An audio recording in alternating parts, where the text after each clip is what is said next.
नमस्कार बच्चों, आज हम एनसीईआरटी की कक्षा 6 की गणित की पाठ्य पुस्तक के अध्याय 6 पूर्णांक के बारे में पढ़ेंगे। सबसे पहले हम एक खेल के माध्यम से पूर्णांक संख्याओं की आवश्यकता को समझेंगे। राकेश और सुनीता दोनों को संख्याओं के साथ खेलना पसंद है। वे दोनों एक संख्या पट्टी का खेल खेल रहे हैं। यहाँ दर्शाए अनुसार उन्होंने एक संख्या पट्टी ली जिस पर 0 से 10 तक की संख्याएं समान अंतराल पर अंकित है। उन्होंने अपना अपना हरे रंग का टोकन 0 के पास रख दिया। उनके पास एक थैला है जिसमें लाल और नीले रंग के 2 पासे हैं। वे बारी बारी से थैले में से पासा निकालते हैं और उसे फेंकने पर प्राप्त संख्या के अनुसार अपने टोकन को संख्या पट्टी पर चलाते हैं। यदि पासा लाल रंग का है तो उसे फेंकने पर प्राप्त संख्या के बराबर स्थान तक टोकन को आगे चलाते हैं और यदि पासा नीले रंग का है तो उसे फेंकने पर प्राप्त संख्या के बराबर स्थान तक टोकन को पीछे चलाते हैं। एक बार पासा फेंकने के बाद उसे वापस थैले में रख दिया जाता है। जिसका टोकन संख्या 10 पर पहले पहुंचता है उसकी जीत मानी जाएगी। सबसे पहले सुनीता थैले में से पासा निकालती है। उसे लाल रंग का पासा प्राप्त होता है, जैसा कि आप यहाँ सारणी में देख रहे हैं। उसे फेंकने पर उस पर संख्या 3 प्राप्त होती है। वह अपने टोकन को संख्या पट्टी पर 3 स्थान आगे बढ़ा देती है। पासे को फिर से थैले में रख दिया जाता है। अब राकेश की बारी है। राकेश थैले में से पासा निकालता है। उसे भी लाल रंग का पासा प्राप्त होता है, जैसा कि आप सारणी में देख रहे हैं। उसे फेंकने पर पासे पर संख्या 2 प्राप्त होती है। अतः वह अपने टोकन को संख्या पट्टी पर 2 स्थान आगे बढ़ा देता है। फिर सुनीता की बारी आती है। वह थैले में से लाल रंग का पासा प्राप्त करती है। उसे फेंकने पर संख्या 4 प्राप्त होती है। अतः वह अपने टोकन को संख्या पट्टी पर 4 स्थान आगे बढ़ा देती है। अब राकेश की बारी आती है। वह थैले में से नीले रंग का पासा प्राप्त करता है। उसे फेंकने पर संख्या 5 प्राप्त होती है। नियम के अनुसार उसे अपना टोकन 5 स्थान पीछे चलाना होता है, लेकिन जब वह अपने टोकन को 5 स्थान पीछे चलाता है तो वहां पर कोई भी संख्या अंकित नहीं होती। इस समस्या का समाधान करने के लिए वे संख्या पट्टी का पीछे की तरफ विस्तार कर देते हैं, जैसा कि आप यहाँ चित्र में देख रहे हैं, और उस पर यहाँ दिखाए अनुसार समान अंतराल पर संख्याएं अंकित कर देते हैं। इस तरह राकेश अपने टोकन को 0 के बाईं ओर संख्या 3 पर रख देता है। 0 के बाईं ओर की संख्याएं 0 के दाईं ओर की संख्याओं से अलग है। इसे बताने के लिए हम बाईं ओर की संख्याओं के साथ ऋणात्मक चिन्ह लगा देते हैं। तो इस तरह से आप देखते हैं कि ऋणात्मक संख्याओं की भी आवश्यकता होती है। अब ये जो ऋणात्मक संख्याएं हैं, चूंकि 0 के बाईं ओर है और हम जानते हैं कि जो संख्याएं संख्या रेखा पर दाईं ओर होती है वह बड़ी होती है, अतः ऋणात्मक संख्याएं 0 से छोटी हुई। ऋणात्मक चिन्ह लगी हुई संख्याएं 0 से छोटी होती है, इन्हें ऋणात्मक संख्याएं कहते हैं। अब हम ऋणात्मक तथा धनात्मक संख्याओं का दैनिक जीवन की विभिन्न स्थितियों में प्रयोग करना सीखेंगे। विपरीत दिशाओं में चलना। 0 के दाईं ओर चले कदमों को धनात्मक चिन्ह से निरूपित किया जा सकता है और 0 से बाईं ओर चले कदमों को ऋणात्मक चिन्ह से निरूपित किया जा सकता है। आइए हम एक प्रश्न के माध्यम से इसका प्रयोग करना सीखें। निम्नलिखित स्थानों को धनात्मक या ऋणात्मक चिन्ह से निरूपित कीजिए। आप यहाँ एक संख्या रेखा देख रहे हैं और इस संख्या रेखा पर शून्य के दाईं ओर धनात्मक संख्याएं और शून्य के बाईं ओर ऋणात्मक संख्याएं अंकित है। अतः शून्य के बाईं ओर या शून्य के दाईं ओर चले कदमों को हम धनात्मक या ऋणात्मक संख्याओं से निरूपित कर सकते हैं। तो पहले प्रश्न में आप देखिए, शून्य के बाईं ओर 6 कदम चलना है, तो ये शून्य है और शून्य के बाईं ओर 6 कदम चलते हैं। 1 2 3 4 5 6, तो हम ऋणात्मक 6 तक पहुंच रहे हैं। अतः शून्य के बाईं ओर चले 6 कदमों को हम ऋणात्मक 6 यानी कि -6 से व्यक्त कर सकते हैं। इसी प्रकार शून्य के दाईं ओर 5 कदम, शून्य से हम दाईं ओर 5 स्थान तक चलेंगे। 1 2 3 4 5, इस तरह से हम संख्या +5 अर्थात धनात्मक 5 तक पहुंच रहे हैं। तो शून्य के दाईं ओर चले 5 कदमों को हम धनात्मक 5 या +5 के द्वारा प्रदर्शित कर सकते हैं। इसी तरह शून्य के दाईं ओर 3 कदम, तो यदि हम शून्य से दाईं ओर 3 कदम चलते हैं तो हम +3 तक पहुंच रहे हैं। अतः शून्य के दाईं ओर चले 3 कदमों को हम +3 के द्वारा व्यक्त कर सकते हैं। इसी तरह शून्य के बाईं ओर 7 कदम, तो हमें शून्य स्थान से बाईं ओर 7 कदम तक चलना है। यदि हम 6 कदम चलते हैं तो -6 पर पहुंच रहे हैं। 1 कदम और बाईं तरफ चलें तो -7 पर हम पहुंचेंगे। अतः शून्य के बाईं ओर 7 कदम को हम -7 के द्वारा व्यक्त कर सकते हैं। लाभ और हानि, यदि लाभ को धनात्मक चिन्ह से निरूपित किया जाता है तो हानि को ऋणात्मक चिन्ह से निरूपित किया जाएगा। मान लीजिए एक दुकानदार है और वह विभिन्न वस्तुओं की बिक्री करता है। उसमें जो लाभ या हानि होती है उसे यहाँ सारणी में दिखाया गया है। सरसों का तेल, उसे बेचने पर दुकानदार को 150 रुपये का लाभ होता है। इसे हम उचित चिन्ह के द्वारा व्यक्त करेंगे। यहाँ इसे हम +150 के द्वारा व्यक्त कर सकते हैं क्योंकि यहाँ वस्तु को बेचने पर लाभ हो रहा है। इसी तरह से चावल को बेचने पर 250 रुपये की हानि होती है और हानि को हम ऋणात्मक चिन्ह से व्यक्त करेंगे। अतः इसे हम उचित चिन्ह लगाकर लिखें तो इस तरह से लिखेंगे, ऋणात्मक 250। इसी तरह से काली मिर्च बेचने पर उसे 225 रुपये का लाभ होता है, तो इसे हम धनात्मक चिन्ह लगाकर लिखेंगे। तो हम लिखेंगे +225।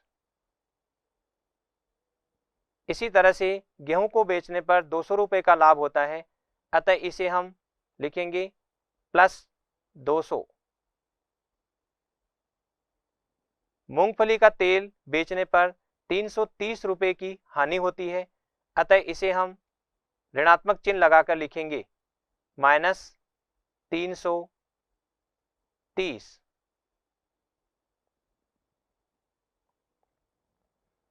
जैसे जैसे हम नीचे जाते हैं ऊंचाई कम होती जाती है। इस प्रकार समुद्र स्तर तल से नीचे की ऊंचाई को हम एक ऋणात्मक संख्या से व्यक्त कर सकते हैं और समुद्र तल से ऊपर की ऊंचाई को एक धनात्मक संख्या से व्यक्त कर सकते हैं। यदि कमाई गई यानी अर्जित की गई राशि को धनात्मक चिन्ह से निरूपित किया जाए तो खर्च की गई राशि को ऋणात्मक चिन्ह से निरूपित किया जा सकता है। इसी प्रकार 0 डिग्री सेल्सियस से ऊपर के तापमान को धनात्मक चिन्ह और 0 डिग्री से नीचे के तापमान को ऋणात्मक चिन्ह से निरूपित किया जाता है।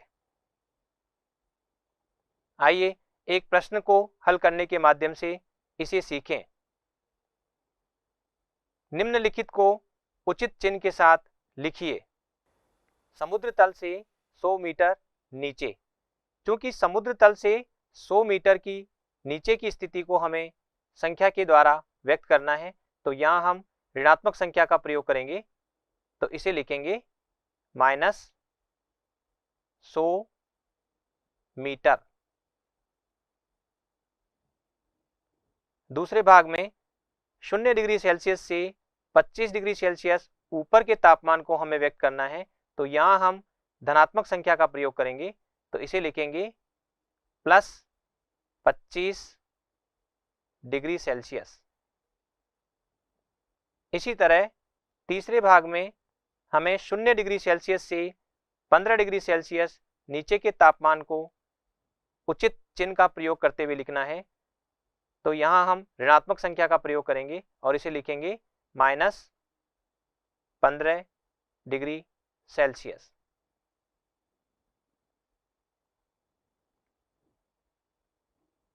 अब हम विभिन्न प्रकार की संख्याओं के बारे में जानेंगे। प्राकृत संख्याएं, यह आपने पहले सीख रखी है। प्राकृत संख्याएं जितनी भी गिनती की संख्याएं होती है उन्हें हम कहते हैं 1, 2, 3, 4, 5, इसी तरह से आगे। तो ये सभी संख्याएं प्राकृत संख्याएं कहलाती है। यदि हम इन संख्याओं में शून्य को भी शामिल कर दें तो फिर हमें पूर्ण संख्याओं का संग्रह प्राप्त होता है। अतः पूर्ण संख्याओं में 0, 1, 2, 3, 4, 5 इस तरह से आगे संख्याएं होती है। अभी अभी हमने ऋणात्मक संख्याओं के बारे में पढ़ा, तो -1, -2, -3, -4 इस तरह की जो संख्याएं हैं ये ऋणात्मक संख्याएं कहलाती है।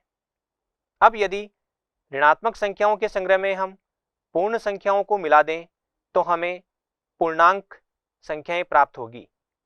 तो हम कह सकते हैं कि जो पूर्णांक संख्याएं होती है उनके संग्रह में हमारे पास जो संख्याएं हैं वह होगी 0, 1, 2, 3, 4, 5 इसी तरह आगे। और 0 के बाईं तरफ भी कुछ संख्याएं होगी, जैसे -1, -2, -3 इस तरह से। तो इन सभी संख्याओं के संग्रह को हम पूर्णांक संख्याएं कहते हैं।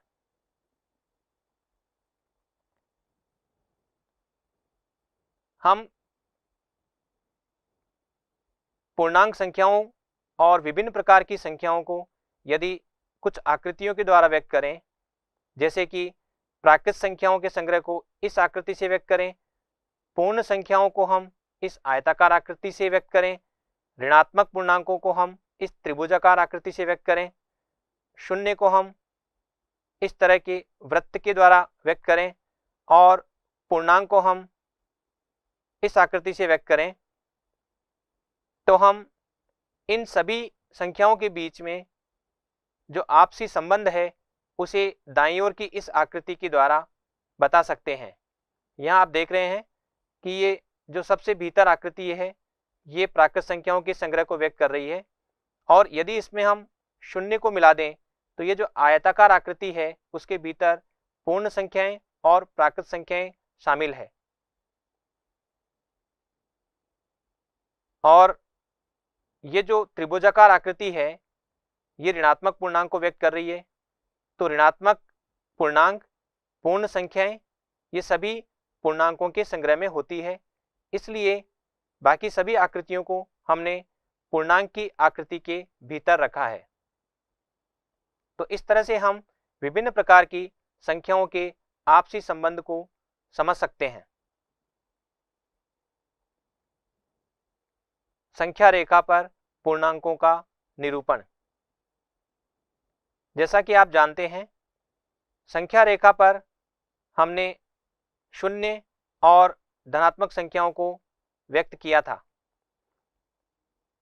संख्या रेखा पर कहीं पर भी हम 0 अंकित कर देते हैं और उसके दाईं तरफ समान अंतराल पर हम धनात्मक पूर्णांकों को लिखते जाते हैं। यदि हमें ऋणात्मक पूर्णांक भी लिखने हैं तो इसके लिए हम शून्य बिंदु के बाईं तरफ समान अंतराल पर ऋणात्मक संख्याओं को लिखेंगे जिन्हें हम ऋणात्मक पूर्णांक कहते हैं। तो इस तरह से शून्य के दाईं तरफ धनात्मक पूर्णांक होते हैं और शून्य के बाईं तरफ ऋणात्मक पूर्णांक होते हैं। शून्य न तो धनात्मक पूर्णांक है और न ही ऋणात्मक पूर्णांक है, लेकिन शून्य भी पूर्णांक कहलाता है। तो यहाँ पर शून्य, धनात्मक पूर्णांक और ऋणात्मक पूर्णांक इन सब से मिलकर पूर्णांकों का संग्रह बनता है। पूर्णांकों की तुलना। यदि हमें दो पूर्णांकों की तुलना करनी है तो इसके लिए भी हम संख्या रेखा का प्रयोग कर सकते हैं। हम जानते हैं कि यदि संख्या रेखा पर कोई पूर्णांक जितना दाईं तरफ होता है वह उतना ही बड़ा होता है, तो इसलिए यदि हम संख्या रेखा पर दो पूर्णांक लें तो उनमें से जो पूर्णांक दाईं तरफ होगा वह बड़ा होता है। जैसे कि मान लीजिए मैं एक पूर्णांक लेता हूं 5 और दूसरा पूर्णांक लेता हूं 2, तो निश्चित रूप से 5 जो है वो बड़ा होगा 2 से, क्योंकि 5 2 के दाईं तरफ है। इसी प्रकार यदि मैं कोई ऋणात्मक पूर्णांक लेता हूं जैसे -2 और एक और ऋणात्मक पूर्णांक लेता हूं -7, तो मैं ये कह सकता हूं कि यहाँ -2 -7 से बड़ा होगा, क्योंकि -2 -7 के दाईं ओर है। तो इस तरह से हम दो पूर्णांकों की तुलना कर सकते हैं। या हम ये भी आसानी से देख सकते हैं कि प्रत्येक ऋणात्मक पूर्णांक धनात्मक पूर्णांक से छोटा होता है, क्योंकि ऋणात्मक पूर्णांक शून्य के बाईं ओर है और धनात्मक पूर्णांक शून्य के दाईं ओर है। यदि हम कोई भी ऋणात्मक पूर्णांक लेते हैं जैसे -5 और कोई धनात्मक पूर्णांक लेते हैं जैसे +4, तो हम कह सकते हैं कि जो -5 है ये छोटा होता है 4 से, क्योंकि -5 इस 4 के बाईं ओर है। चलिए अब हम एक प्रश्न हल करते हैं। उचित चिन्ह बड़ा है या छोटा है का प्रयोग कीजिए। यहाँ दो संख्याएं दे रखी है जिनकी हमें तुलना करनी है और हमें उचित चिन्ह का प्रयोग करना है, बड़ा है या छोटा है। तो उचित चिन्ह का प्रयोग करने के लिए हम संख्या रेखा की मदद ले सकते हैं। यहाँ आप देख रहे हैं कि संख्या रेखा पर जो शून्य है और -8 है उनकी स्थिति को हम देखें तो -8 संख्या रेखा पर शून्य के बाईं तरफ है, अतः -8 शून्य से छोटा है, या यूं कह सकते हैं कि शून्य -8 से बड़ा है, अतः हम यहाँ पर बड़ा है का चिन्ह लगाएंगे। इसमें देखिए -1 और -15 की तुलना करनी है, तो -1 संख्या रेखा पर शून्य के बाईं ओर एक स्थान पर है -1, और -15 की स्थिति को हम यहाँ देखें तो संख्या रेखा पर हमें बाईं तरफ काफ़ी दूर तक चलना पड़ेगा, -2 -3 -4 -5 -8 के भी काफ़ी दूर बाईं तरफ हमें चलना पड़ेगा, तब -15 आएगा। तो हम कह सकते हैं कि -15 -1 के बाईं ओर होने की वजह से छोटा है, अतः -1 -15 से बड़ा हुआ, तो हम यहाँ पर बड़ा है का चिन्ह लगाएंगे। तो -1 बड़ा है -15 से। इसी प्रकार 5 और -5 की यदि हम तुलना करें तो चूंकि 5 धनात्मक पूर्णांक है जो शून्य के दाईं तरफ होता है और -5 शून्य के बाईं तरफ होता है, अतः धनात्मक पूर्णांक ऋणात्मक पूर्णांक से बड़ा हुआ, तो यहाँ हम बड़ा है का चिन्ह लगाएंगे। इसी प्रकार यदि 11 और 15 की तुलना करें और इस संख्या रेखा की कल्पना करें आगे की तरफ, तो हम कह सकते हैं कि 11 15 के बाईं तरफ होगा, अतः यहाँ 11 15 से छोटा है, इसलिए हम छोटा है का चिन्ह लगाएंगे। इसी तरह 0 और 6, इसमें से 0 छोटा हुआ 6 से, क्योंकि 0 6 के बाईं तरफ है। आप यहाँ संख्या रेखा पर देख सकते हैं 6 जो है वो 0 के बाईं तरफ है। इसी तरह से -20 और 2 की यदि हम तुलना करें तो -20 ऋणात्मक पूर्णांक है ये शून्य के बाईं तरफ है और 2 धनात्मक पूर्णांक है, ये शून्य के दाईं तरफ है। अतः -20 2 से छोटा है, तो हम यहाँ छोटा है चिन्ह का प्रयोग करेंगे। चलिए एक प्रश्न हल करते हैं। एक संख्या रेखा खींचिए और निम्नलिखित प्रश्नों के उत्तर दीजिए। यहाँ इस प्रश्न के 4 भाग हैं, इन्हें एक एक करके हम हल करते हैं। यदि हम -2 के दाईं ओर 4 कदम चलें तो हम किस संख्या पर पहुंच जाएंगे? तो सबसे पहले हम -2 की स्थिति को अंकित करते हैं और अब -2 के दाईं ओर 4 कदम चलना है, तो यहां से चलना शुरू करते हैं। 1 2 3 4, तो हम 2 पर पहुंच रहे हैं, तो हम लिखेंगे +2, क्योंकि किसी संख्या के साथ कुछ भी चिन्ह लगा हुआ नहीं है तो वो धनात्मक चिन्ह लगा हुआ मानते हैं। यदि हम 1 के बाईं ओर 5 कदम चलें तो हम किस संख्या पर पहुंच जाएंगे? तो सबसे पहले हम संख्या 1 की स्थिति पर पहुंचते हैं और अब उससे हमें बाईं ओर 5 कदम चलना है। 1 2 3 4 5, तो इस तरह हम -4 संख्या तक पहुंचते हैं, तो इस प्रश्न का उत्तर हुआ -4। यदि हम संख्या रेखा पर -2 पर हैं तो -8 पर पहुंचने के लिए हमें किस दिशा में चलना चाहिए? तो यहाँ सबसे पहले हम -2 की स्थिति को और -8 की स्थिति को अंकित कर लेते हैं। अब हमें -2 से चलना है और -8 तक पहुंचना है, तो निश्चित रूप से हमें बाईं दिशा में चलना पड़ेगा। और कितने कदम चलना पड़ेगा? यहाँ से गिनते हैं, 1 2 3 4 5 6, तो निश्चित रूप से -2 से -8 तक पहुंचने के लिए हमें बाईं ओर 6 कदम चलना पड़ेगा। यदि हम संख्या रेखा पर -6 पर हैं तो -1 पर पहुंचने के लिए हमें किस दिशा में चलना चाहिए? तो सबसे पहले हम -6 और -1 को संख्या रेखा पर अंकित कर लेते हैं। अब -6 से हमें -1 तक पहुंचना है, तो निश्चित रूप से हमें दाईं ओर चलना पड़ेगा। और कितने कदम चलना पड़ेगा? चलिए गिन लेते हैं, 1 2 3 4 5। इस तरह से -6 से -1 तक पहुंचने के लिए हमें 5 कदम दाईं ओर चलना पड़ेगा। आज हमने पूर्णांकों का दैनिक जीवन की विभिन्न स्थितियों में प्रयोग करना सीखा। अगले भाग में हम पूर्णांकों को जोड़ना और घटाना सीखेंगे। नमस्कार।